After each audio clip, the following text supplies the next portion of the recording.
It's off exit 10, presented by Capital District Sport and Fitness.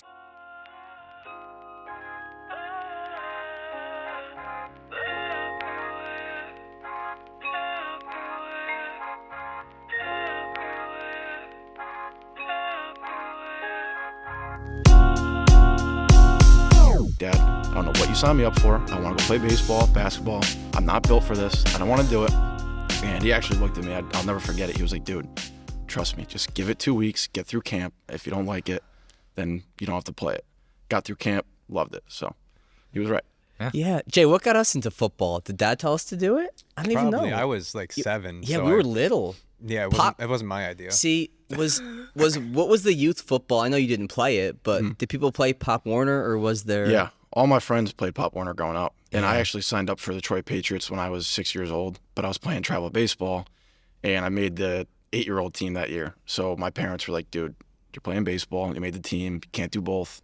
So I almost played when I was 6, but then I had to hold off till I was a freshman in high school. Yeah, because I'm sure it's different now. Pop Warner was a crazy scene when we played. We were in the early 2000s. Like, there was no concussion research. Yeah. It was a bunch of dads who were just crazy, who were the coaches. Yeah.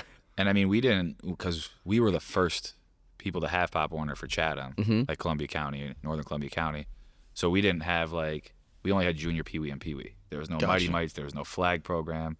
I believe that at least they did have that. I don't know if they still do now for Columbia, the Wildcats, but there was none of that. So you were either Pee Wee or junior Pee Wee. That was it. Didn't matter. I forget what the ages were. And then the craziest thing was, which they don't do this anymore, was there was weight limits. There was weigh-ins before games. I distinctly remember. That's crazy to me. That I had to basically strip down to my boxers for my weigh-in my second year on Pop Warner, because I was the weight limit was 110 and I was 110.5. Let's create some body image issues in kids. Let's just weigh them before they play their sport. Needless to say, they got rid of that.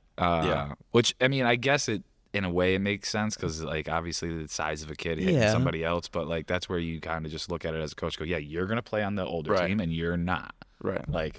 Just look at the size. Yeah, for sure. So yeah, Pop Warner was crazy. Yeah, I always wish I played. All my friends have crazy stories. Still talk about it to these days. I'm like, damn, I wish I played. Some of the drills, man, were wild. Yeah, like the Oklahoma drill. You can't even do those in high school anymore. Right. Yeah. We were 10 years old. Poor Jordy was 7 years old. I've seen multiple kids quit football because of that drill. Usually what Pop Warner wasn't when they quit. It was I saw probably 2 or 3 kids in modified. Literally, that was their last practice. I didn't see him again. And I was like, well, we learned. Yeah. Is the Oklahoma drill, Kyle, is that the one where one guy's on his back here and the other guy's on their back, say 5 yards away from him, and the coach blows the whistle and you just turn? Yeah, there's a bunch of different variations of it. There's nutcrackers too. There's King of the Ring, I think they call it. I never did that, but where you're in a circle and you just go hit each other. And they're just you say a name and somebody's running at you. Yeah, I mean, what we used to do in college, we didn't do Oklahomas, but it was something very close. It would just be 2 offensive linemen, 2 defensive linemen, and they're in their stances, and then you got a ball carrier and a DB in the back, and then at the whistle, you're in between bags that are very, very thin, and you got to stay between the bags, and at the whistle, you're just going at each other. Yeah, I remember that drill from high school and from Pop Warner. I enjoyed that drill. Yeah, but probably not the. I was a quarterback, so I didn't really have to do it. So you sat there with your red jersey on. Yeah. What's up, guys? Yep. Were you a quarterback from the beginning when Coach Wash first got you to play? No. So I actually started as a receiver. And then I think day 3, he was like, hey, Borey, you play baseball, right? I'm like, yeah. He's like, go with the quarterbacks.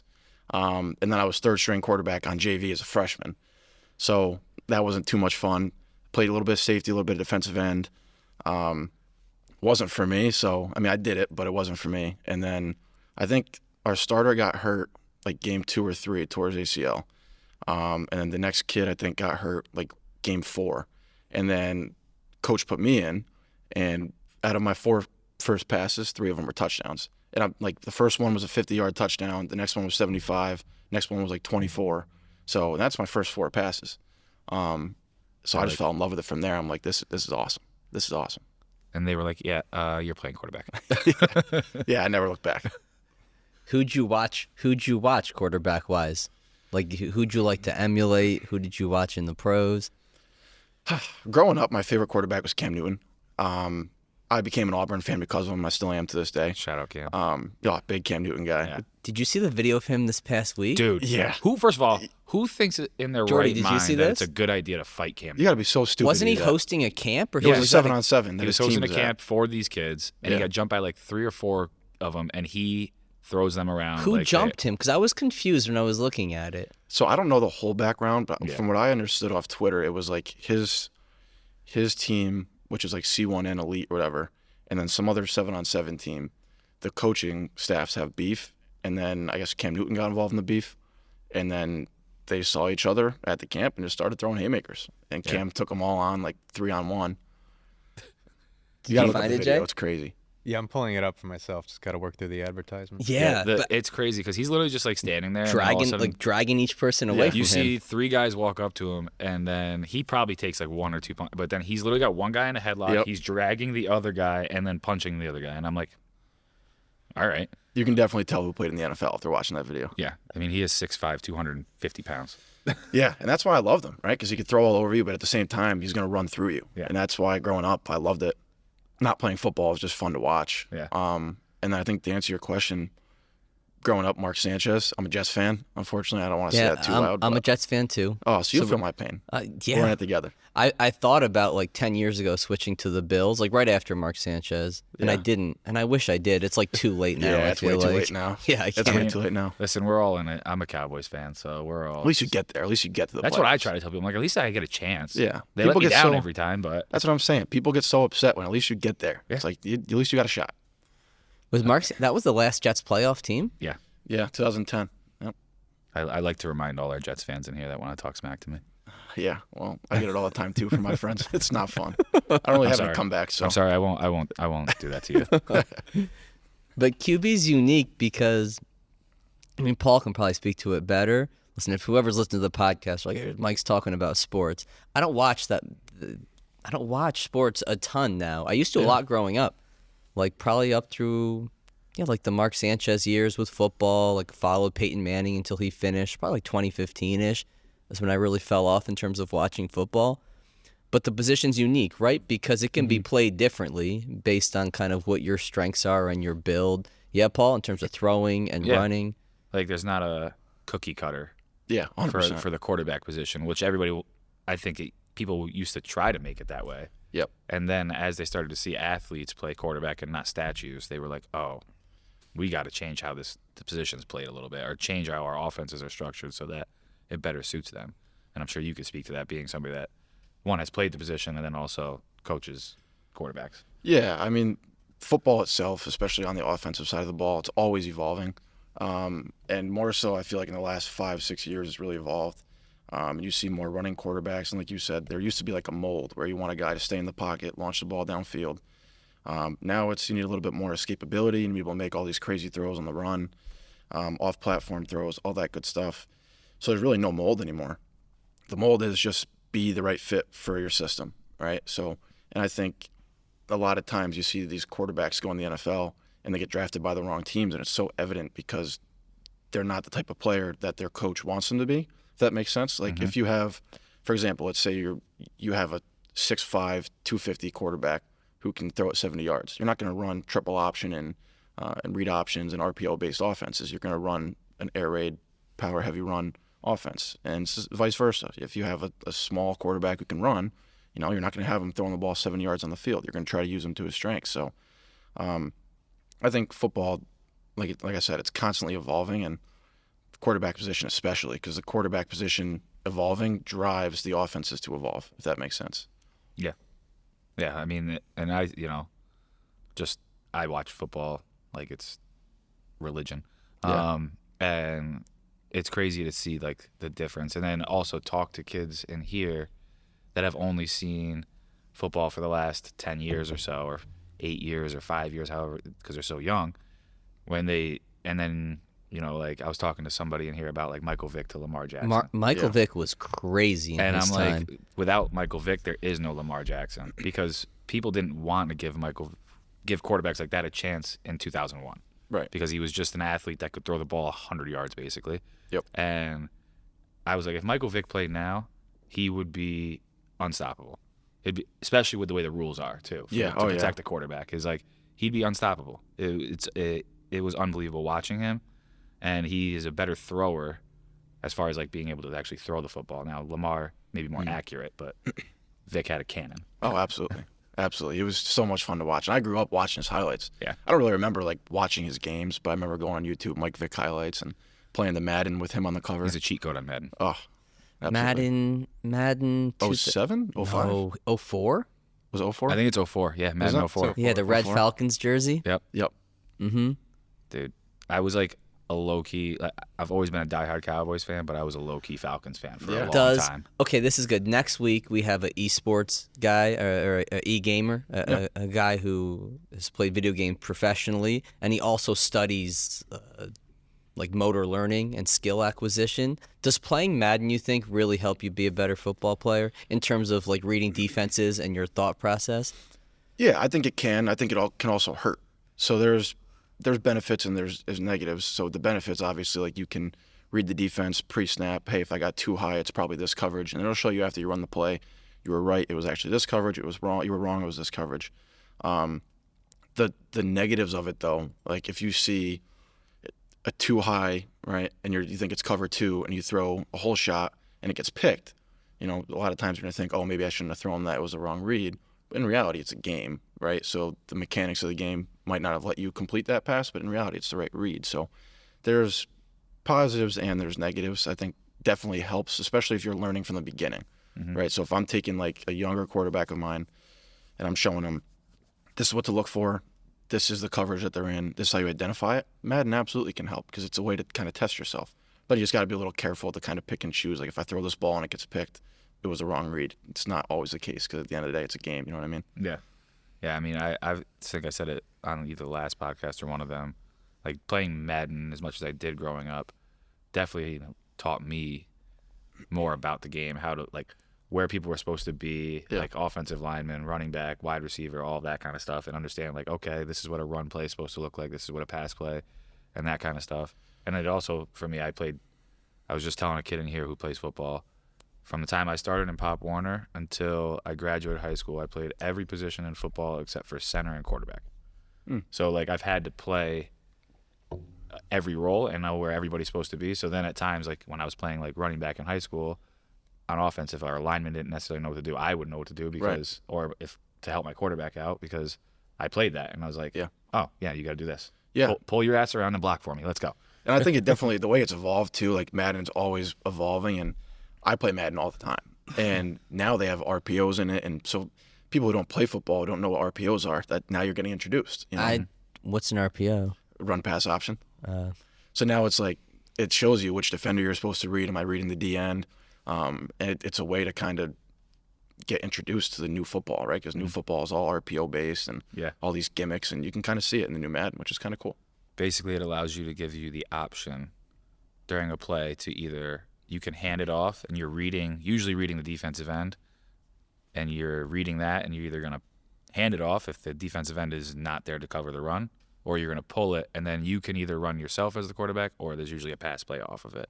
So it's just a different form of play action that keeps the defense on their toes. So like imagine, I'm going to kind of paint the picture for you a little bit. Imagine you got two receivers out to the right. Paul, slide that mic a little closer. Is that far away? Sorry. Yeah. There we go. That's good. Can you hear me now? Yeah, that's good. Imagine you got two receivers out to the right, okay? And there's an outside linebacker that's in between the tackle and the inside receiver. And your coach calls a run play, running inside zone left, okay? But he's also calling, say, a bubble for the number 2 receiver, the inside receiver. You're reading that outside backer. If he goes to the bubble, you're handing the ball off. If he comes down on the run, now you're taking the ball out of the running back's stomach and throwing it out to the bubble. So you're kind of, the whole point of the RPO offense is kind of to try to make the defense wrong, and they can't be right. How much harder was it from going from high school to college in terms of the preparation for a game? Night and day, man. Night and day. And I played Division III football. So you were at where? Endicott. Endicott. That's a nice campus. Oh, I loved it. Dude, my wife, she's an athletic trainer. She was an athletic trainer, so she would work camps during the summer at Endicott, like Nike field hockey camps and maybe soccer camps. Crazy nice campus. It's awesome. 3 private beaches. 20 minutes from Boston, you can't go wrong. Yeah. Yeah, it's going to college, it's definitely different in preparation because in high school, I mean, every school is different in terms of like how your coaching staff prepares you. But, there a lot of times when you're watching film in high school, you lose the kid's attention quick. So you don't really know, even you're watching film, but you don't really know who's watching. In college, it's like you're locked in, your phones are in a box, you can't have your phones with you, 2-3 hours of film every single day. So the preparation is just 10 times what it is in high school. And it has to be, right? Because you're playing more advanced defenses and the coaching's, I don't want to say better, but it's more advanced because they have more time with you so they can teach you more. But yeah, it's night and day. It's night and day, it really is. So what were the biggest change? Did you struggle with anything in terms of making those adjustments? Yeah, I think I struggled at first learning how to read defenses. So I got a late start playing football. Going into college, I can't say I was confident that I would be able to tell you what a cover 2 was. So I kind of had to make up some ground when I got into college and do more of a learning, which is tough because you're trying to compete for a job as soon as you get there, but you're learning on the fly at the same time. So you're afraid to make mistakes, but at the same time, you have to make those mistakes to learn. So, it was tough. It all depends really on how much you prepare before you go in. And, looking back on it, I wish I had done some more self-research and self-coaching. And, my coaching staff that I had in high school was great. But like I said, it's different because they don't have as much time with you as they do in college. Right. So it's definitely a big adjustment. Yeah, when you get a kid to you now, I guess what is kind of your intake? Like, what are you trying to figure out? Or, like, what are the kind of foundational things that you want to help them build? In terms of, like, mechanics or reading defense and stuff I guess like that? let's talk, like, mechanics, and then we can talk, like, mindset, and then, like, game planning. Okay. So we'll start with mechanics. Mechanics, there's a couple of things I look for first when I'm looking at a new quarterback, and the first thing is release, and how they get to their release. So right now, what I teach is, I don't want to call it new school quarterbacking, but back in the day, you see Peyton Manning and all these old school quarterbacks holding the ball by their ear. And the whole reason is to get the ball out quick. But you lose power when you do that, and you're ripping your shoulder apart because now you're basically shot putting. So what I'm teaching is kind of create like a short circular motion with your back half. And we do that by hitting certain angles upon separation. So I look at to see, is a quarterback throwing it from his ear? Is he holding it by his chest and separating here? Or is he throwing it like a baseball player and going all the way back? So I like to see kind of how their separation and their delivery is. The next thing I probably look for is their stride. So kind of part of this new school throwing that's happening, like the rotational throwing, it's like Joe Burrow and all them are doing it.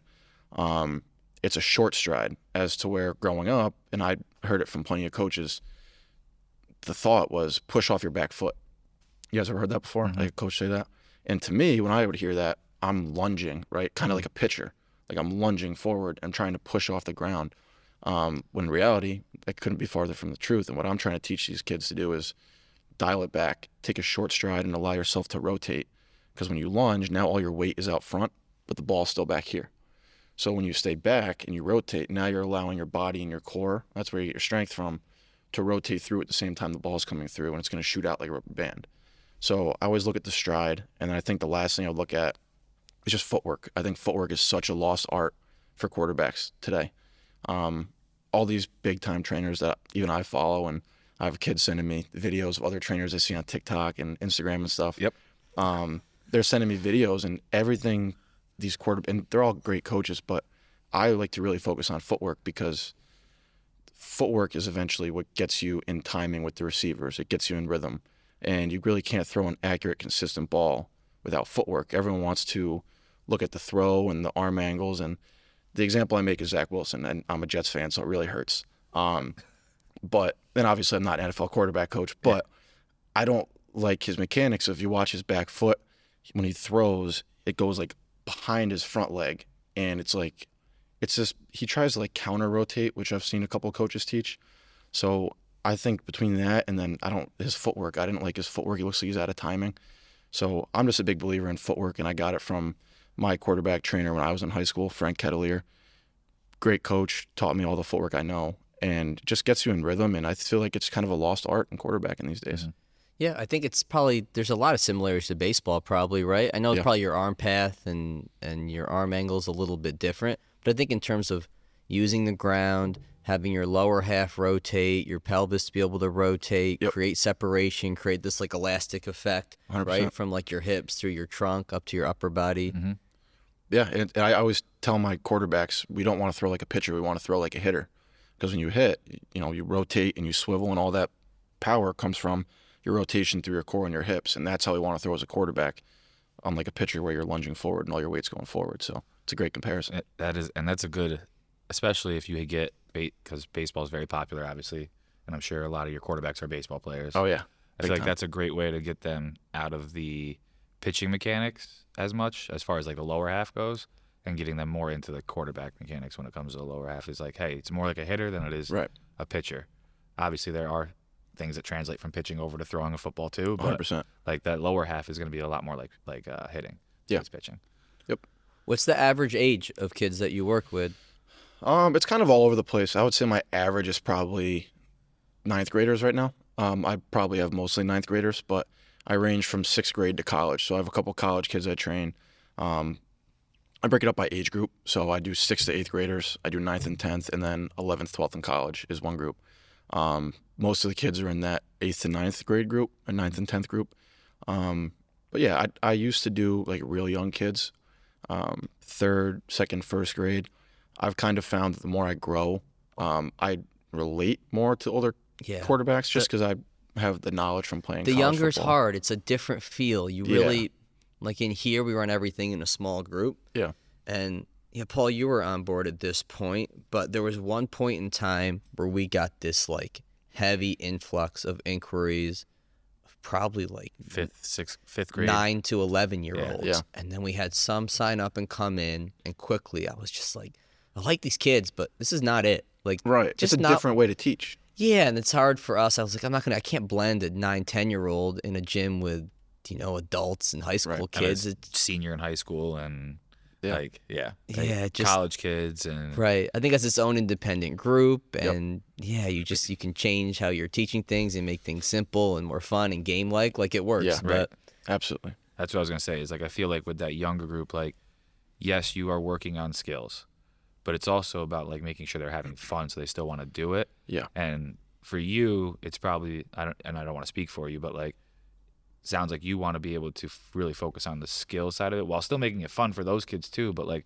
really develop the skill side of it as opposed to focusing on like the game necessarily and like having fun in that like sense. you can't sit here and let me teach this 8-year-old, good hip shoulder separation. Yeah. It's like, dude, just throw the football. Just throw the Run football around. and let me see how good you can do that. Like, Yeah, and when I used to teach and coach these 8, 9-year-olds, it's like you said, it's fun, but it's a different mode you kind of got to get in. Yeah. Right. So when I go to teach my high school kids and my college kids, it's like, okay, lock in. Let's get as much work done as we can. Let's be serious. Let's get work done. Yeah. And then you go to coach these younger kids, and it's like you said, they're not going to enjoy it, and you're going to turn them off the sport of football if they don't have fun. Yeah. So you got to lighten up. You got to make it fun, and also you got to realize that they're not going to understand everything you say. Yeah. Right. And that for me was kind of my biggest learning curve. When I first started, I would go from a college lesson down to an 8-year-old lesson, and I'm like, okay, I was just breaking down college defenses for this kid, and now this kid has no idea what a cornerback is. I just got to tell him to throw the football and throw it that way. Yeah. And how to do it most efficiently. So it's definitely difficult, but it's a fun challenge sometimes too. Yeah. We because our high school was smaller, so I feel like we saw a lot of teams that didn't throw the ball much. Just a lot of, probably because a guy couldn't throw. Yeah. Yeah? I mean, I feel like just that era of football was heavy run football, like the NFL, college, like running backs were the people that were getting paid. Right. And obviously quarterbacks still did. But yeah, I mean, I feel like our high school was one of the few high schools that actually did throw the football. We actually had 2 quarterbacks that could do it, which helped. But I feel like where we were, because we were smaller, you saw a lot more running, whereas maybe at like LaSalle and the bigger schools that we didn't play against, they might have been throwing the ball more. I'm not sure, but Yeah, I mean, even still, it's still a lot of schools around Section 2, whether it's single A, double A, B, D, C, they're all primarily all heavy power run, and that's kind of upstate New York football. Yeah. obviously. That's not because they don't have a quarterback that Right. can throw. They Right. may. They just that's how they run their offense. Yeah, and when you run an offense like that, I think the biggest thing with upstate New York football is we're finding a lack of offensive linemen up in this area. Yeah. And when you run a power run offense like the wing T or the flex bone, you don't really need as big of guys. You just need guys who can use the right angles and leverage. And so that's why power running has been kind of a staple of upstate New York football. Because that's what we ran. We ran a wing tee into like a spread offense. Yeah. Like we started running like a more of a spread offense, which probably wasn't even like called that. We just called it. It was just shotgun. Yeah. But it's just a spread offense. But we like our running plays were like, jet sweeps, all that kind of stuff, and it's because our linemen weren't big, Right. but they were quick. They could get to the spots and they could take the right angles. Absolutely. Yeah, that'll never go away from upstate New York football. Not anytime soon. Yeah. What? Because you see a lot of smaller schools combining now with other schools, right? Yeah.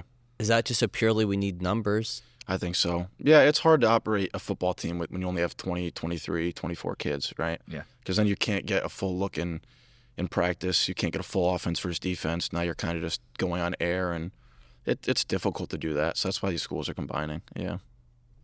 Do you think at some point these smaller schools won't have programs, or even that will trickle to bigger schools? I hope not. I really hope not. It's tough to say. I think it really all just depends. It all fluctuates. It all fluctuates based on how many kids you get per year. I mean, you can make it work with 25 kids on a roster, but it all really depends, Why do you think numbers are dropping? Is it concussion stuff and parents with a fear to have their kids play football? I think that'll always have a little bit to do with it, but I think to me the biggest thing is, like I said, you're not getting offensive linemen or defensive linemen for that matter. Like the big kids don't want to play as much as before, for whatever reason. I think the skill players, you'll always have high numbers of skill players, especially as 7-on-7s become more popular and flag leagues become more popular. You'll always have skill players, and they know what they're signing up for when it comes to concussions when they play, and obviously don't like it, but it is a part of the sport. Yeah, and I'm sure tackling is probably taught better now, you would hope. Oh yeah. But it's just a matter of will they do it. Yeah, good You point. can teach it, but Yeah. it's a different thing to actually have them apply it on the field. Yeah. But I think the problem with numbers probably stems just from it's hard to find offensive linemen. It's not a gratifying position. I was just gonna say, like, Yeah, good offensive point. line is not the most glorified. Like, you're probably the most important person outside of Yeah. the quarterback on the team, and even then, you might be more important because without you, he's not standing up. Yeah. But those kids, like, there's other sports where they can feel that like glory a little bit more. Like I can go Yeah. play baseball and hit a bomb, and now like I don't and you don't have to be fast. Like you can be. I don't want to say like less athletic, but you don't have to be like this elite athlete to play baseball or some other sports because you can find a different skill set that works for you. Like, there's plenty of pitchers in here that I watch and I'm like, I don't even know how you can throw a baseball that fast because you move worse than anybody I've ever seen. Yeah, because it's such a specific skill. Yeah. So it's just like, that's where I feel like too, you're losing it is like football doesn't have the travel programs in the same way that other sports do too. Yeah, and I think that's kind of what 7-on-7 and flag are becoming. Mm-hmm. And I see that more so in the kids that I'm training, more so than where I'm coaching high school. But I would say 85 to 80% of kids that I train are doing some sort of flag or 7-on-7 league. No, that's awesome. It is awesome, and they're traveling, and it's kind of taking over. But offensive linemen, there's nothing for offensive linemen like that. Because in a 7v7, it's just skill players. All skill guys. And you can maybe have a center, but the center in 7-on-7 is going out for routes. He's not blocking.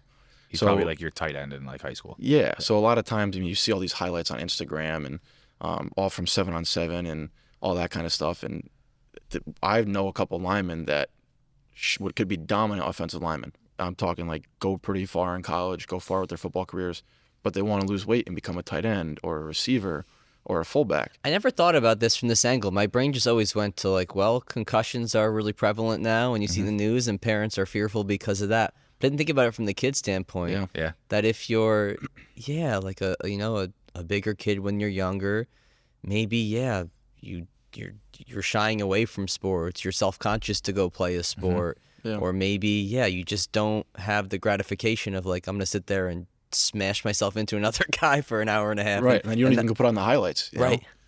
And hopefully maybe a guy like Jason Kelsey being more popular now. Right. That Could should help. potentially change that. Yeah. And like at least change perspective is like, hey, I can be like Well, good point too in terms of how like the NFL may market. Right. Like, I mean, yeah. just like Jason Kelsey's like a cool dude. Like, I feel like a lot of kids can like relate to just him being like a guy. Just Yeah. like, he's just a guy that's out there enjoying football and like enjoying life, and you get the real side of him and whatnot. And I like how on the ESPN when they do like on Mondays they do like all the highlights and everything, and they'll do like the pancake section.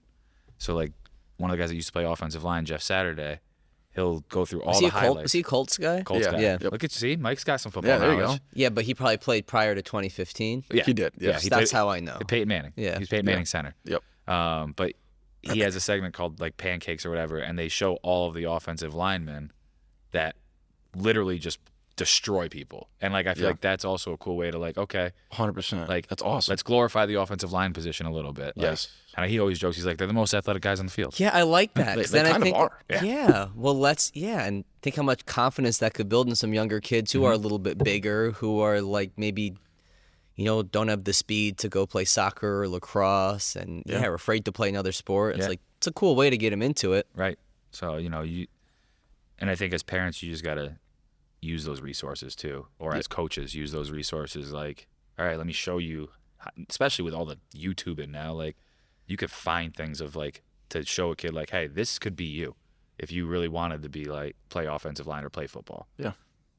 100%. The supplement industry is like the Wild West. The lack of regulations mean the supplements you purchase may not even contain the ingredients listed on the label, which is why I get my daily vitamins and supplements from Thorne. Thorne vitamins and supplements are made without compromise. Quality ingredients ensure your body optimally absorbs and digests your daily supplements, while in-house and third-party testing ensure you're getting exactly what you paid for. Thorne offers a variety of health tests reviewed by board-certified physicians that evaluate your lifestyle, gut health, sleep, stress hormones, and metabolic markers to determine which vitamins and supplements may be most effective in helping you feel and perform better throughout the day. For college and professional athletes, Thorne has NSF-certified supplements that make sure you won't get pop positive on a drug test. Whether you're an athlete, professional, parent, grandparent, or weekend warrior, Thorne's selection of high-quality supplements can help improve your quality of life. Switch to Thorne's high-quality and extensively tested supplements today at thorne.com/u/CDSF. That's thorne.com/u/CDSF.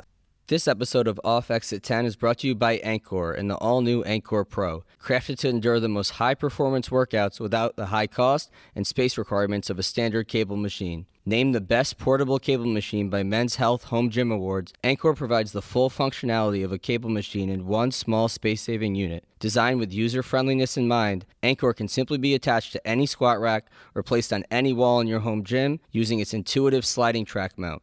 With up to 65 pounds of resistance, Anchor is built for high speed and controlled exercises alike, from cable presses and rows to chops and lifts. The Anchor has been a game changer for us here at CDSF, and now you can enjoy the same professional quality cable machine in your own home gym by heading over to anchortraining.com and using code CDSF10 for 10% off your order today. Get all the benefits of a cable machine without the high cost and installation fees. Enjoy the portable luxury and space-saving performance of Anchor today by going to anchortraining.com and using code CDSF10 at checkout. That's anchortraining.com, promo code CDSF10 for 10% off your order today. Yeah, do you see, Paul's brought this up before. We see a lot more of kids specializing in one sport now. Yeah. And we feel like that is a lot to do with specific programs just wanting to do more throughout the year. So whether it's your high school program, we could take like baseball or lacrosse, for example. Your high school program says, hey, you're going to be on our high school team, but we have winter workouts, we have winter hitting, we have winter throwing, we have fall ball, we have summer ball. Now there is like majority of your time. How could you possibly have time or energy for anything else? But football is a sport where your body can't do it all year. Right. So do you feel like it is easier to do a different sport as a football player, or do you still run into some of those same issues?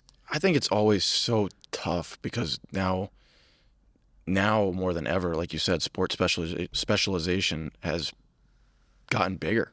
And it's, like to your point, when I coach, we have Saturday 7-on-7s, and obviously it's football. I have kids that are coming from basketball, coming from lacrosse, coming from baseball. So every sport, like you said, is now doing off season all throughout the off season. So kids are leaving basketball practice to go to football workouts, or they're leaving football workouts to go to baseball practice. So it's a lot of running around, and I think too it takes a toll on the parents after a while. Oh my And, gosh, for sure. yeah, when your kids aren't old enough to drive, and they're going all around. And I actually had an experience where my junior year I quit baseball to focus on football, and it's the worst decision I ever made. You regret it. Yeah, I regret it 100%. And I tell all the kids that I coach that don't quit other sports to focus on one sport. And it's not even about, taking a break from the sport, don't get burnt out, but you're missing out on so many experiences, right? Yeah. So I missed out on a great baseball team that year. I missed out on so many experiences and memories of my friends just to go to the gym a couple extra times and get bigger for football.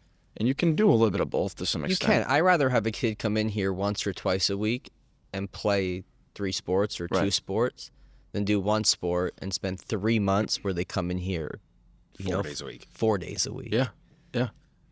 Yeah, because part of it is it's just those experiences as a high schooler. You only get this small amount of time where you can play sports in your life. Yeah. And then it's gone. And it's gone. Because I remember there was a kid in here who was thinking about, this was probably a year and a half ago, he was thinking about not playing basketball his senior year.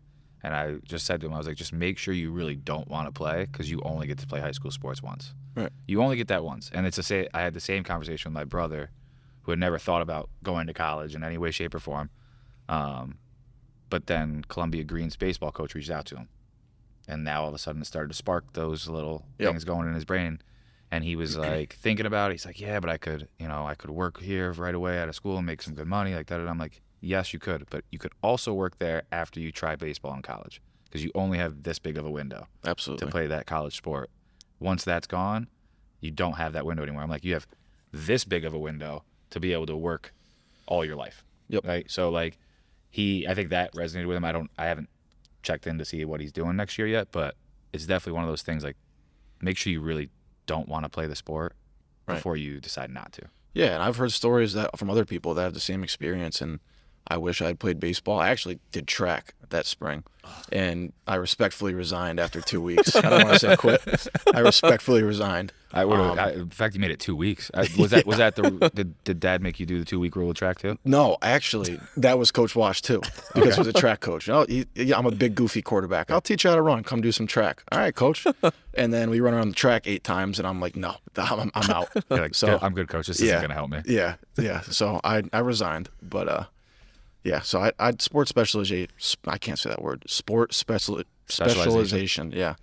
It's like you said, it's becoming more prevalent, and I try to tell kids as much as I can, play the sports. It's just going to help you in all aspects of it. Did you watch the QB thing on Netflix? Yeah, I love that. I figured that you would have loved that. Of course I did. I don't think that they mentioned it in there, but I remember Patrick Mahomes recently talking about how people think his schedule plays are more because of his baseball background, when it's really more because of his basketball background. Yeah. And he talks about how, like, in basketball, everything's so quick and on the fly that those plays are more from that than it is from baseball, which I thought was pretty interesting. Yeah, and you don't realize that when you think about it, right? When you're in the moment, you don't realize it, but every single sport, you're using different movements, different muscles. So, you can apply baseball, basketball, lacrosse, soccer, everything to football, and vice versa. Yeah, just being able to read a defense, being able to move side to side, being able to throw from a position that's not this rigid or controlled position, Right. Like getting outside of the pocket, like you said. Yep. Not being a statue like Peyton Manning and others. But that worked for him. It worked great for him. did. He's pretty darn good. Yeah, I'd say. Yeah. How many Super Bowls will Mahomes win? Will he pass Brady? I don't know if I want to get into that debate. I'm a Mahomes guy. I think Mahomes is already the best player of all time. I'm a Mahomes guy. I can't say he's the best because of longevity, but Yeah. he will be. I compare it to the LeBron and Jordan. I'm a LeBron guy over Jordan too. So maybe it's because I'm younger and biased, but not than you guys, not younger than you guys, but younger than younger generation. It's fun to have that. I have that debate because I'm a Bulls fan because of Jordan, but I'm a LeBron guy. Really? Yeah. So LeBron's the GOAT to you? Yeah. That's interesting as a Bulls fan. I'm a UNC fan too, so I guess Jordan. I'm a UNC fan too. Yeah. So Jordan was I grew up on Jordan. I love Michael Jordan, Yeah. but I've watched LeBron for the majority of my life, and I'm just there's nothing. Can't replicate that. There's nothing that Michael Jordan did on the court that LeBron couldn't do, and I can't necessarily say either way that there's nothing LeBron does on the court that Michael Jordan couldn't do. So to me, they're just I always say it's 1A and 1B. Whatever you want to decide, sure. And you can apply that to Mahomes Brady too. Yeah. So it'll be interesting. I think I think he'll end up with at least 5. What's he at, 3 right now? Yeah. I think at least 5 too. I don't know if he'll ever get to 7. 7, so People don't understand how hard that is. I know they just went back to back, but it's so hard. Yeah. Your roster's changing all the time. It's so difficult. because Brady won 3 in his first 6 years too, but then didn't win another one for 10. Yeah. Yeah, And then good won point. a couple more. And then won 4 more. Yeah.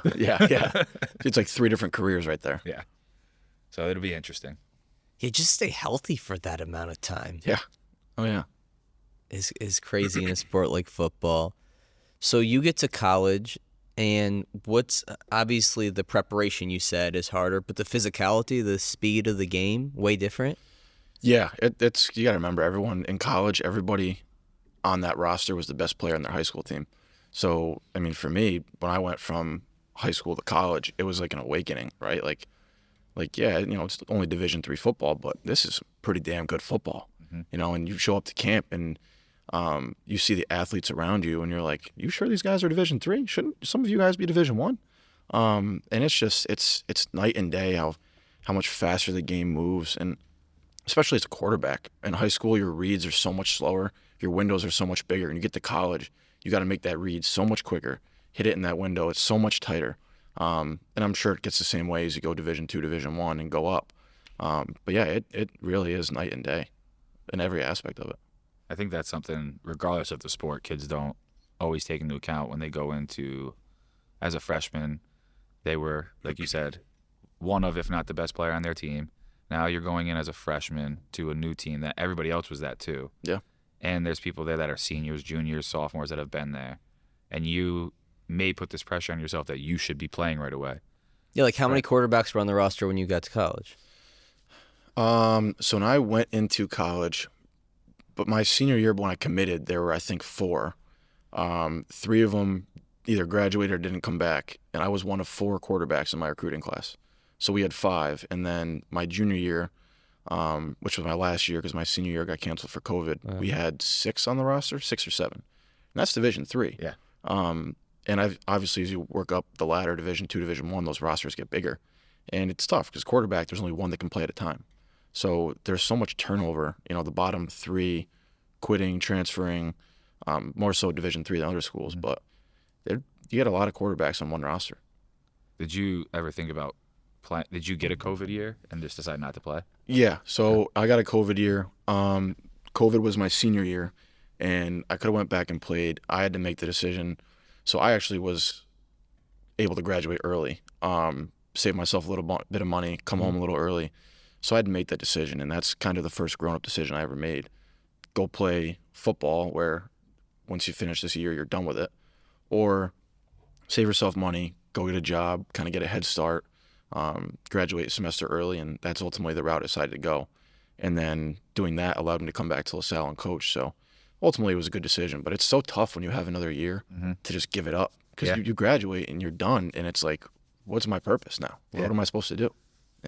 It's cool that you were able to stay within the sport though and and be able to be a coach back at your alma mater and obviously turn into what you've turned into as far as the quarterback school and everything and training. So, you were able to stay within it even though you missed your last year technically. Right.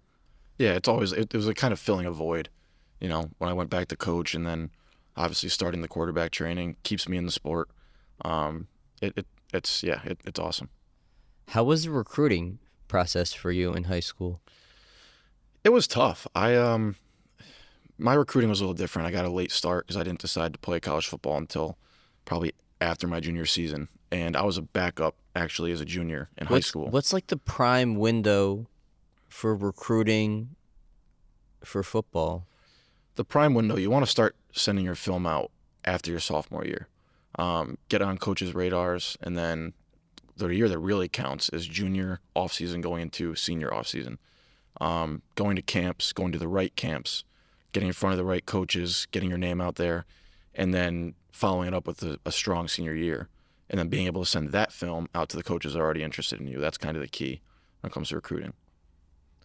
So you then, how proactive do you feel like you had to be, and was it more than you thought in terms of your college process? I feel like a lot of kids in here feel like well, I'll slap something on my Twitter profile and Yeah. I'll go to these showcases and tournaments and then all right, coaches, here I am. Let's reach out to me. Yeah, so I graduated high school in 17, but I even think it's so much different recruiting now than it was when I was in high school. I used to get pen-written letters. I don't even know if they do those anymore. I think everything's over Twitter and email now, but I got a couple pen-written letters, emails, and you do have to be very proactive, and you have to follow up not only with the coaches, but also with the school, right, in terms of FAFSA and all the financial aid stuff they do for you. I actually had, it was kind of a blessing in disguise, but I had a Division II offer from a school, St. Anselm out in New Hampshire, and I waited a little too long to get financial aid because I needed a little more money. And I'll never forget it. I get a call. I'm sitting in Aframs about to play flag football, and I get a call from the St. Anselm coach, and he's like, "Hey, I got some news for you." I'm thinking, he's like, "All right, he wants me to commit right now. He's got some news, like more financial aid. Hey, we have a Division I quarterback transfer from the University of Maine coming in. I think it was Maine. So we're gonna give him some scholarship money. Now we don't have enough money to give you, but we'll take you as a preferred walk-on, or we can give you some scholarship money to be tight end, and we'll designate it in the tight end pool, but we'll let you try out a quarterback. If it doesn't work, move you to tight end." So obviously that crushed me. But it was kind of like a blessing in disguise, like I said, because I ended up obviously not going there and going to Endicott where I was a much better fit. But that goes to show that you really have to stay proactive, because I went through a period where I just thought I was going to this school and everything was going to play itself out. Had I maybe stayed on top of the financial aid aspect of everything, maybe I would have ended up there. So you really got to stay proactive. And I tell all the kids at LaSalle, like, don't be afraid to annoy the hell out of these coaches. I think that's good advice. Yeah. And these coaches, especially if it's Division II, Division III, they have other jobs that aren't coaching football. They're game day like managers in terms of like making sure the crowd's contained, all that kind of stuff. They're doing security.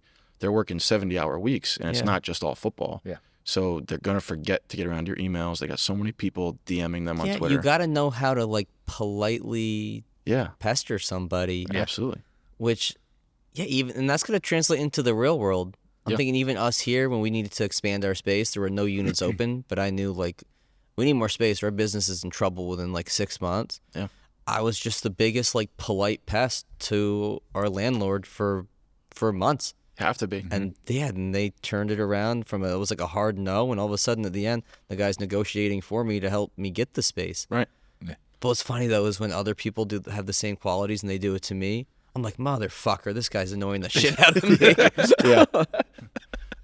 You're like, wow, this is what it feels like to be on the other end? God damn it. Yeah, it's like one message. I go, I know where this is fucking heading. I've seen this guy before. And I tell all my quarterbacks, I'm like, dude, you are the asset. Like, don't feel like they're going to come chasing you, right? But you are the asset. Go sell yourself. Like, if they don't respond to one email, don't take it personally. Email them again. Follow up. Call them. Message them. Like, obviously, don't blow their phone up with 50 messages, but, be a polite pest, like you said. Like, get on top of them. Tell them you want a response, and get the ball rolling. Well, and if they see that too, they may be more likely to want you because they see that you actually want it. Yeah. Right? Like, you're not just like, okay, this is something that seems cool, playing college football, but like you actually want it and you want to be there. And like, then they go and they see your film and they look at things and you're either a good fit or you're not, but like that gets your foot in the door for that part of it. 100%. Do you talk to your kids about how to set themselves up on social media or a huddle or somewhere where they can present themselves appropriately to coaches? Yeah, I've done a couple of times with a couple of quarterbacks of mine. I've actually sat down with them and gone through their game film and picked out clips with them, organized the clips from start to finish, kind of helped them make their highlight reel. I didn't make it for them, but kind of helped them pick which plays coaches are going to look for. And that's kind of something you want to do. When you make a highlight film as a quarterback, you want all your big explosive plays to be up front. And then you want to follow it up with maybe some throws on the run to show you're mobile. And you kind of want to build it that way. But, yeah, I definitely help with huddle. I haven't really done too much with social media.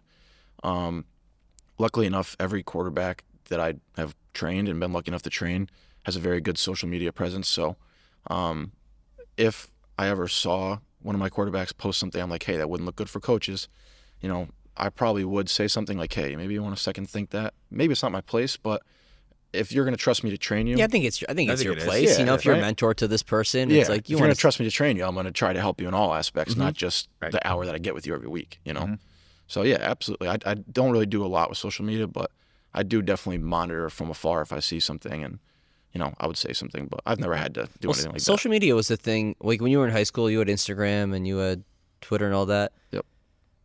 Was it ever? Do you ever feel like it ever sucked you in and you started to compare yourself to others and this person's committing here and I'm not committed yet? that. Yeah. In terms of that last point you just made right there, 100%. And I think a couple quarterbacks that I'm training right now are going through the same thing where they're seeing dominoes start to fall, Yeah. and players are starting to commit to the college they want to go to, but they haven't committed yet. And I think I went through the same thing. I think it definitely is something where you got to sit back and just be like, okay, can't let other people committing make me rush my decision, because they're in a different situation than I am, and you got to do what's best for you. But yeah, 100%, and that's social media definitely can play a role in that. Yeah, I think it's important for kids to understand that. Because you were happy at Endicott, right? Like I loved it. You liked football, but you liked aspects other than football as well. Yeah, yep, yeah, I loved it. It was 20 minutes from Boston and the 3 private beaches, and I love Boston. I still go out there all the time. I have a bunch of friends from school that live out there, so it's definitely important to not only find the right football fit, but I tell my quarterbacks, find a school that if you get hurt or if for some reason you can't play football anymore, that you'd still enjoy going to. I think that's a huge aspect of looking for a school. Literally, there's words that I say to every kid in here when they're talking about school. I'm like, would you go to that school if you couldn't play? Yeah. And they're like, and then sometimes they're like, oh, yeah. But it's hard because kids do feel this peer pressure and they're comparing themselves to others, and they may pull the trigger quick on somewhere that isn't the best fit. Well, you know what I think is the biggest thing in terms of peer pressure with social media is, and it's something, again, I tell all my players, is it's all these Division I commitment posts, right? So you guys probably see a bunch of them. Yep, drives me crazy. I mean, if it makes a kid happy, sure, I'm not going to stop you, but Right, and it should be your goal. Like, go Division I if you can do it. Absolutely do it by all means. That should be the goal. But too often, I feel like there's players who could have a very good, very, very good career, start day one at D3, D2, but I don't know if it's because they want to post a social media post. But that's scary, but it's a real thing. If I sat you down and we just started talking about why you want to go to this school or the D1 school, or things that you like about maybe this D3 or D2 school, and if we really get to the root of it, as you go, I'll be so happy when I get all these likes on my commitment post. Bingo. I can't wait to feel so good about that. And if that's one of the main drivers for why you're going here, which just sounds really silly, but I guarantee It's a real thing. that's a real thing versus all these other benefits you may like of a smaller school, but I don't have the clout of being D1. I'm not getting all of these likes. Right.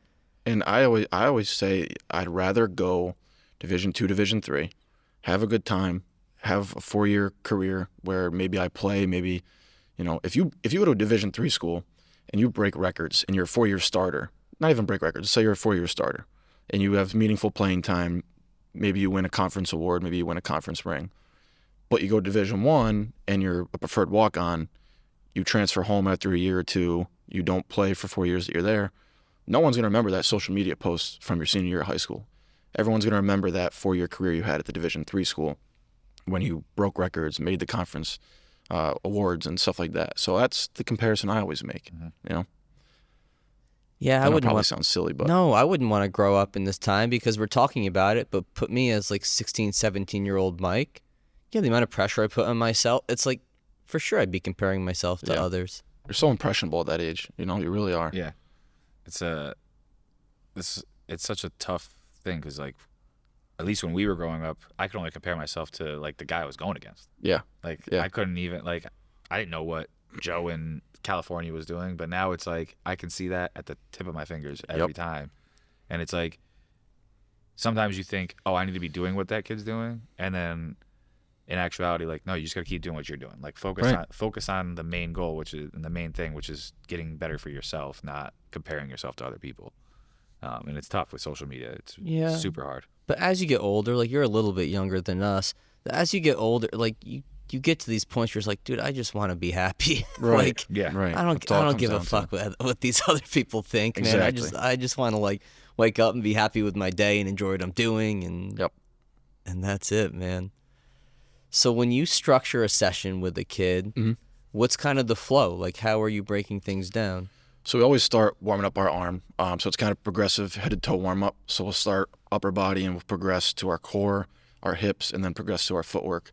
And then we'll do some sort of ladder agility drills just to get them moving. What's your degree in from school? Business management. Business management. And so we'll go from warm-up down to some kind of dynamic footwork warm-up to get their blood flowing. And then we'll do mechanic drills for about 10, 15 minutes. And I think that's important because a lot of times I can teach mechanics, and they'll understand it, but then as soon as they get into a drill, they forget it. So you got to really rep it and rep it and rep it and kind of like break the bad habits and build new ones. So we'll do a mechanic-based session for about 10, 15 minutes, and then the second half, the last 30 minutes are like drills that they're going to be moving, or drills if we're in our progression where we're throwing on the run. They're going to be kind of building toward that. So it's all kind of progression-based. And then my training, the way it works is it's all a progression from start to finish. So the first couple sessions will be upper body mechanic work, and then we'll move to lower body once you get consistent upper body mechanics. Then we'll do footwork, and then we'll progress to like throwing on the run, boots, sprints, play action, all that kind of stuff. So it all depends on how quickly my quarterbacks can pick it up, and that's how quick we go. Yeah, it's like, and then you got to integrate it into a game. Yeah. And that's the thing. I always tell my quarterbacks too, I'm like, guys, you guys got to understand why I'm teaching you this. Because if you understand why, you'll do it. If you don't understand why, you're just going to be like, oh, because coach said me so or told me so. And that's not good. And I'm not going to be out there on the field with you guys on Friday nights or Saturday nights. So you guys have to be able to say, hey, I threw that ball low. It's because I dropped my elbow. Or, hey, I soared that ball because I didn't finish, I didn't follow through at high release point. So you have to be able to take my coaching and also learn how to coach yourself. You know what I mean? Mm-hmm. And so that's why when we do those mechanic sessions for the first 15 minutes, I'm like, guys, value every single rep, because if you throw the ball low, why'd you throw it low? So now when you're in a game, you can be like, oh, I threw that low because I dropped my elbow. Yeah, you know? I feel like it's tough too as a quarterback, because if I'm a baseball pitcher or hitter, when I'm practicing in a live situation, let's just minus the field I'm at and people in the stands, but like me versus the batter, that is what it's going to be in the game. It's me versus the batter. Yeah. But in football, you're practicing, you're in like this closed environment. There's not people running at you. There's not movement of a defense. How do you get to a point where you integrate being in more of like an open environment where people have decision making and there's other variables other than just their body doing the drills? So there's certain drills you can do. There's certain drills where they have to read me. Like if we're doing RPO drills, I'll be the defender and they got to read which way I move and they got to throw to a target opposite that I throw. So there's drills you can do to kind of integrate like live action. Also, sometimes I'll get receivers when we get out in the spring and the summer. I'll get receivers to come, have them run routes during my sessions. Or even if they're not running routes, if I'm working on mechanic drill, I'll have them just running a flat line across just so they can get used to throwing to a moving target. Right. And being able to see their mechanics applied when they're not throwing to a stationary target, but more moving target. And then, like I said, there's a lot of drills that I can do where they're reacting to me, myself, and my movements, and they have to react and make certain throws, certain reads, certain pocket movements based on my movement. So it's kind of fun for me too. It keeps me moving, keeps me active. I don't run too much these days, you know. Yeah. I don't like running either. Oh yeah. That's why I still play in the flag league, so I can have something to run in. How much strength training did you do when you played? I was a baseball and basketball player, so I didn't do too much. I would leave basketball practice and go do squats at the YMCA, or leave baseball practice and go, bench at the gym. Probably wasn't smart. I ended up getting shoulder surgery my junior year, so I think it caught up to me. What'd you have? Labrum. Oh, dude, Yeah. that's a tough on your throwing side. Yeah. So I actually got to the point my sophomore year, or no, it was my junior year.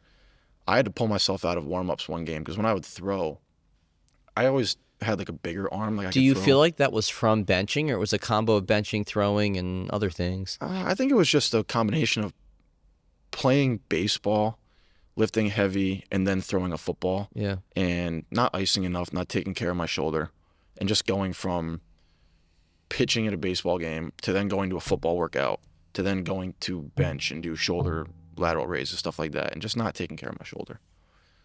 Yeah. That's Yeah. the over use of the shoulder is definitely something, or just in general, overuse in youth sports now is like super high, and definitely, I mean, we see it with Tommy John. You got kids in high school or young kids in college that are having like Tommy John surgery on their elbow. And a part of it is obviously velocity and all that, but when you're, like you said, if you're a kid, we talked about the schedule these kids are on. They go from, you got pitching, then you go, okay, I got lifting, and am I going to like a place that's baseball specific, or am I just going to do like bodybuilding style lifting? Right. Well, I think you got to consider, I know it's not as much stress. The arm doesn't move at as high of a velocity as a baseball pitcher's throw. It just can't because of It can't, but you got to consider the shoulder when you're training. I think that's an important piece. Right. The arm care that you have to do, being careful with positions you're loading things in. Like in here, with a lot of our, I mean, we'll do it more often than not with people in general, is we'll do like a board press. So it's not a full range of motion bench press. In college. So we're hitting like a partial range. We're hitting a floor press. We're doing dumbbell pressing. We're doing things where the shoulder blade can move more freely. So push-ups and landmines and cable presses to help facilitate like some more of that rotation and help create some of that separation that you're probably trying to get with people. Yeah, I think all that's important too. And I think if you look at pictures from me throwing a football in college, we were kind of talking about earlier, when you hold the ball here, I used to hold the ball here and I'd throw it kind of like a shot put. So that puts a lot of stress on your shoulder. And now, obviously I didn't throw with the mechanics I teach now in college. It wasn't until after college that I discovered them. But it mechanically, you can do wonders for your arm. Just making sure you have proper mechanics that take care of your arm and don't put it in a pinch, you know what I mean?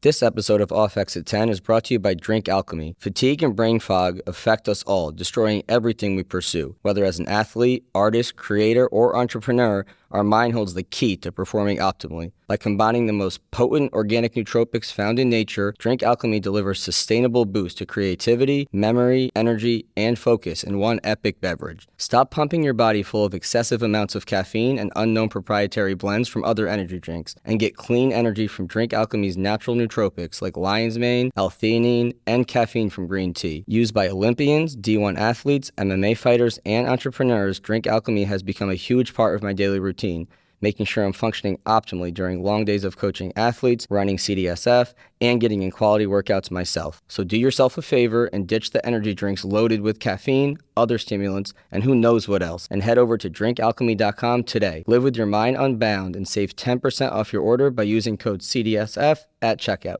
That's drinkalchemy.com, promo code CDSF for 10% off your order today. You've played in the cat before? No, I haven't, but Dan from Novice has invited me to.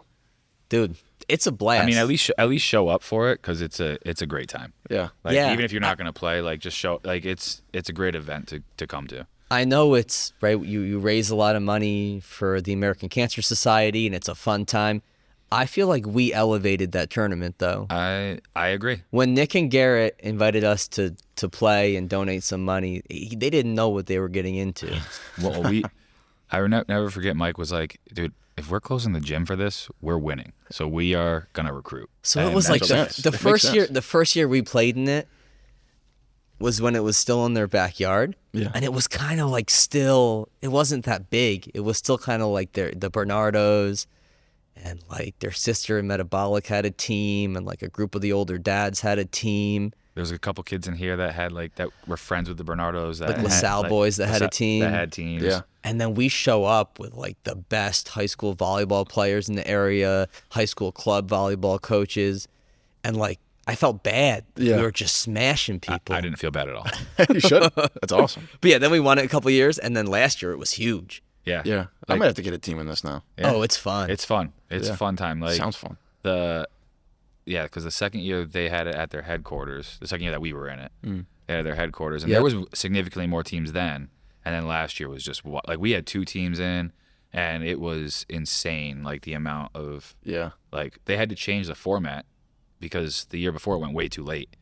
And they did like more like World Cup format, like pool play and then into a bracket. Well, that sounds fun. Did you go to school with those guys, or I was just gonna ask. No, they were a little older than me. I think who's the youngest one? Cade? Jake. I think it's Jake Bernardo. Maybe I don't know. I mean, we just know Nick and Garrett. Really, I know there's more. I know there's more there siblings. when I was a freshman, Jake Bernardo. I think he's in that family. He was a senior. Okay. He played pitcher at Fordham. You went to pitch at Fordham. Oh, I wouldn't Maybe know. it's different. I would have no idea. I mean, it could be a cousin for all I know. Okay. I don't know. I have Could no be a idea. made-up person for all could we be. know. Yeah, could be. It could not even be Jake. It's true. No, but they're good. They do all your clothing, right? Yeah, they do. Yep. Yeah, they're awesome. They do a lot for me. Yeah, they made this. I just finished an order with this in a different colorway. T-shirts. I wear it all the time. You won't catch me in anything other than this Yeah, stuff. that's all we wear in here now. I mean, yeah, look, their logo's on our wall. Yeah, that's the first thing I noticed when I walked in. I'm like, oh, they're novice guys too. Yeah, they got a client just like tell me about them. Yeah. And I was like, yeah, man, I would like love to support a local business, and their right. stuff's awesome, and they're just such nice people. Yeah, absolutely. It's pretty crazy that you didn't really like go to school with them, but still connected with them, and that you guys both all went to LaSalle Right. and whatnot. Yeah, I thought that was crazy too. Small world. My dad actually, funny story, real quick. My dad played football at Columbia High School with the Bernardo's father. He was the quarterback. My dad was the tight end. So I walked in one time to pick up some gear. And he looks at me. I look just like my dad. He goes, "You a Borey?" I'm like, "Yeah." He goes, "Tony Borey's son?" I'm like, "Yeah." He goes, "Oh, I played football with him." I'm like, I don't want to hear it. My dad tells me all the football stories. Save them. Yeah, upstate New York is just the smallest, man. It's the smallest little like Yeah, it is. cul-de-sac of people and whatnot. It's the smallest, but there's okay. So when you have high school kids, and like we see a lot of baseball players and lacrosse kids, but in baseball, showcases are a big thing. You have the PBRs and the perfect game. So at young ages, all the way through, probably your junior year of high school, you'll go to these events. You'll pay a bunch of money. You'll do whatever. You'll do some throwing. You'll do some hitting, and then they'll create a profile for you and they'll put your stuff online. And maybe it gets you somewhere, maybe it doesn't. But do those things exist in football as well? I wouldn't say anything comparable to PBR. I would say the thing most comparable to PBR would be like the flag tournaments. In the flag tournaments, I'm a little critical of flag football for a quarterback. If you're young and you're trying to make memories and have fun, absolutely.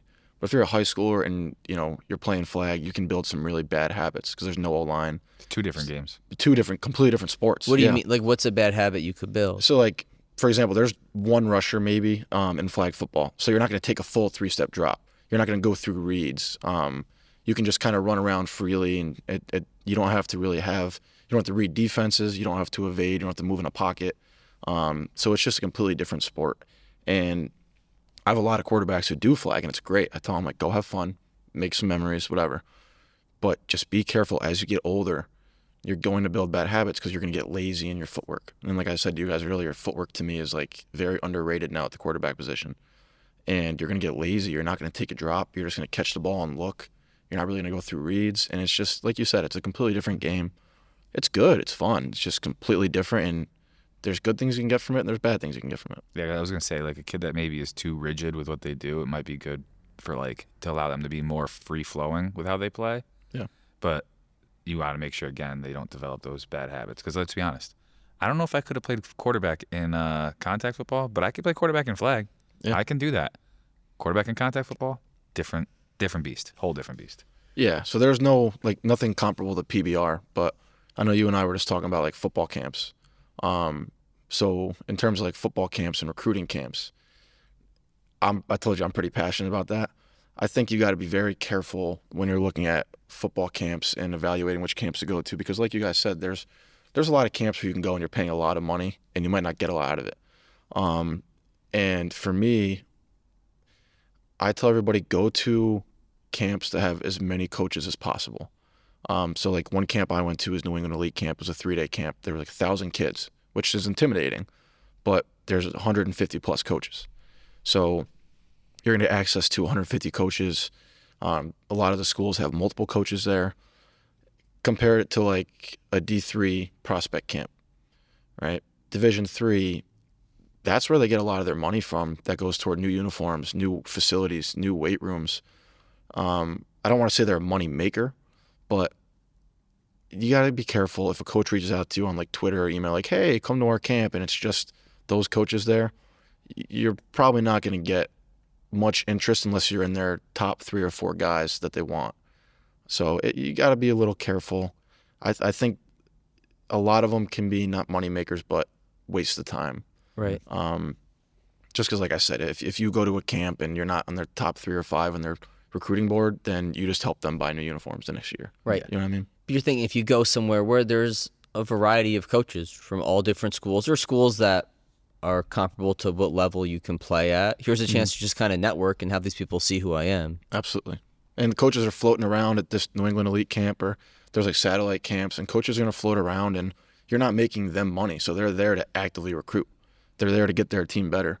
And they're going to look and evaluate and watch who can help me, and you're going to make connections to a bunch of coaches. And it's very possible you don't go to the school of a coach you meet there, but you can use those coaches in those colleges as part of your recruiting leverage for other schools. But yeah, I just think go to camps and go to camps that you can get in front of as many coaches as possible, get as much exposure. But the prospect camps, when it comes to like the big D1 schools or even Division III schools, I'm pretty against those to a certain extent.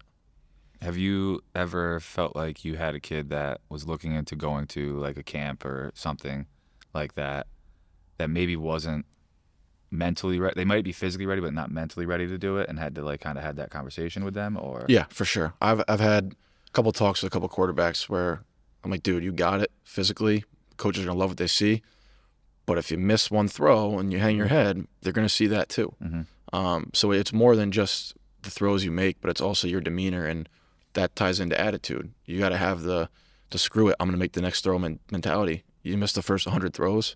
Who cares who saw that? Make the next 10. Make the next 100. So I've definitely had a couple of talks where I'm like, listen, you're going to these camps.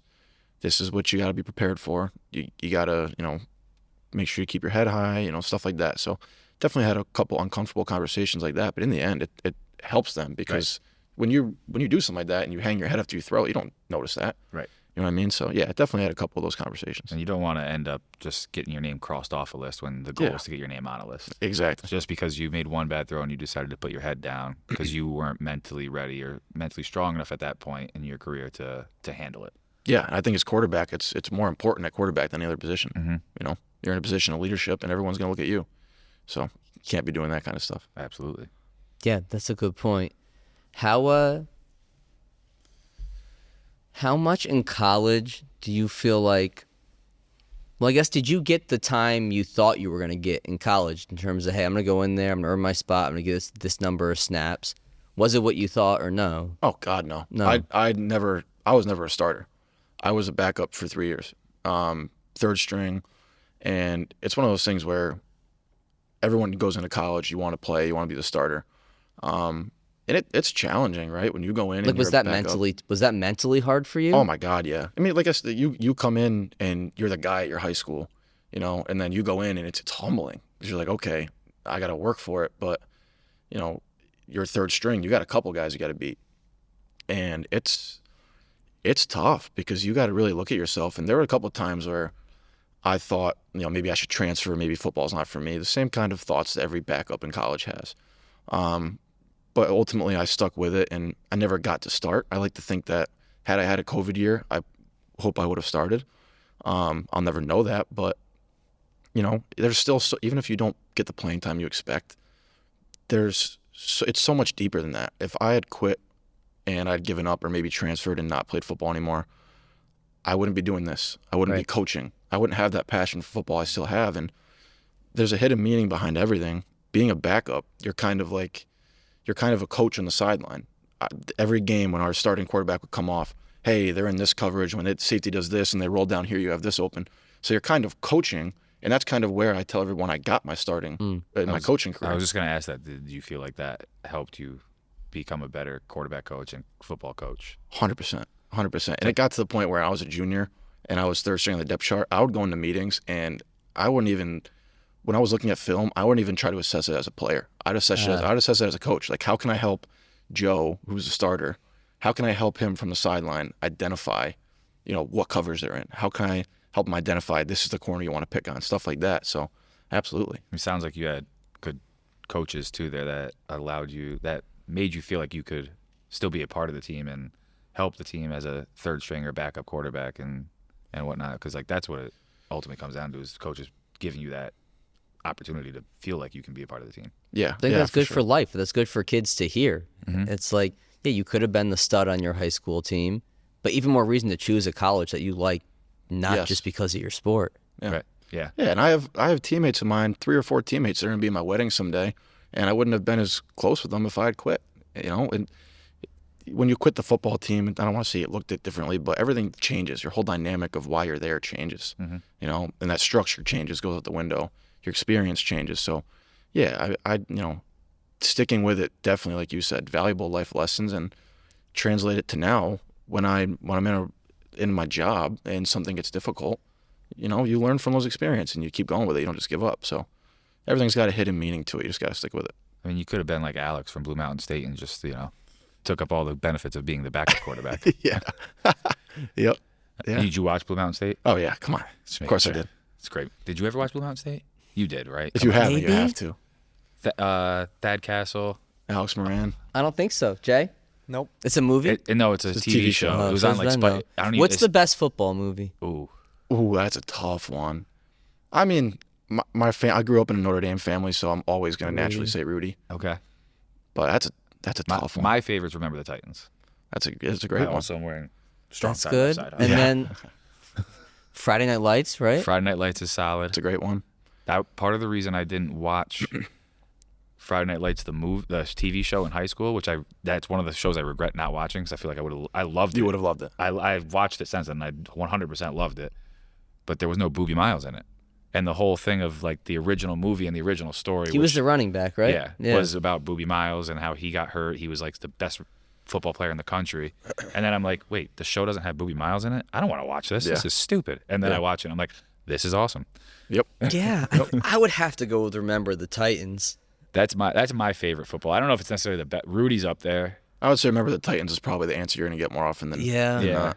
I'm trying to think of other football movies that, I mean, The Blind Side, but I don't know if it's really a football movie. Blindside, the other one I was thinking He was of. at the novice volleyball thing. He was. Yeah. I heard that. That's pretty cool. Gridiron Gang. That's not like, I wouldn't put that in the I top haven't football seen that movies, one. but that's the one where like it's Ooh, based off of a Jay. true story with The Rock as the head coach. What about the Oh, longest? maybe I what, have seen that. What about the longest yard? I was just thinking That's what I Sandler was longest thinking of. I yard. was just Longest thinking yard that is one. Ooh, That's a sleeper. Paul Crew. That- Paul Crew's the man. That's a sleeper. I may put that above Remember the Titans. Earl Megget, that boy can run. Nellie's in there. Joey Diaz is in there. Oh yeah, Joey Diaz is in there. Yeah, dude. Dude, I that's changed my answer. That's a solid. You can't go wrong with that choice either. And not the original Longest Yard, the one with Adam Sandler in it. Yes. I can't say I've seen the original, I've never seen the original. Me either. but yeah, that's what I'm changing my vote to. That's a good one. Did you have any like specific music you listened to before your games in high school or college? I'm more a high school. big Jay-Z guy, so anything Jay-Z related I've listened to before games. Love it. I love that. What was any specific songs you can think of? No, I used to actually sometimes just put the Black Album on. That's Great album. One of my favorite albums ever. I just put it on. That's what I like to hear. Yeah, That's big and Jay-Z guy. Jay-Z was Tehran, our last guest. Tehran. Jay-Z was his. Yep. Jay-Z was his number. Jay-Z and J. Cole, which My favorite rapper is J. Cole, so I feel like they go Jay-Z is- kind of hand in they hand. do. But you can't listen to J. Cole before a game, you know what I mean? Some You of it. Yeah. But most of it now probably. Depends. Give me 95 South, I can. Yeah. Yeah, there's There's a songs few. you could There's a that few. could But like the hype you Black up. album, the Black Yeah. album's got. Yeah. I just saw the video of like when Timbaland showed Jay-Z the "Dirt Off Your Shoulder" beat for the first time, and you just see Jay-Z just like, what in the world is going on right now? And Timbaland goes, so that's the one we're going with. That's good. I like there's a video of Kendrick when he hears Jay-Z remix "Bitch, Don't Kill My Vibe." He hears that verse the first time, and his face is just like, whoa, like Jay-Z just went in on my song. Yeah. Yeah, he's definitely in my top. I'm reading if you want something to read, Jay-Z has a book called Decoded. Yeah. And it's an older book, so it doesn't have I think it's before like 444 and that stuff. I think Okay. Blueprint 3's counts on it. Or Yeah. no, yeah. I know American Gangster's on it. Okay. But it decodes his lyrics and then it's also like his memoir at the same time. That's cool. So it uses like certain songs and talks about like his life Yeah. relating to the song, but then also like a little bit like hip hop history too in there. Oh, I like so that. It's really I'll check cool. that out. So if you definitely a recommendation on that. That is pretty cool. I'll check that out. Yeah, Jay-Z's great. Yeah, Kyle, I appreciate you coming on, man. Absolutely. Thanks for having me, guys. This is awesome. A lot of fun. So this was a blast. Anything you want to plug before we jump off? No, not really. I think we've pretty much covered everything. yeah, I appreciate you guys bringing me on here. It's an awesome place you guys got here, so it's really cool. I appreciate you guys doing this for me. Dude, yeah, man. Thanks, Cal. This was Wes. We'll catch you for the next time. Thank you.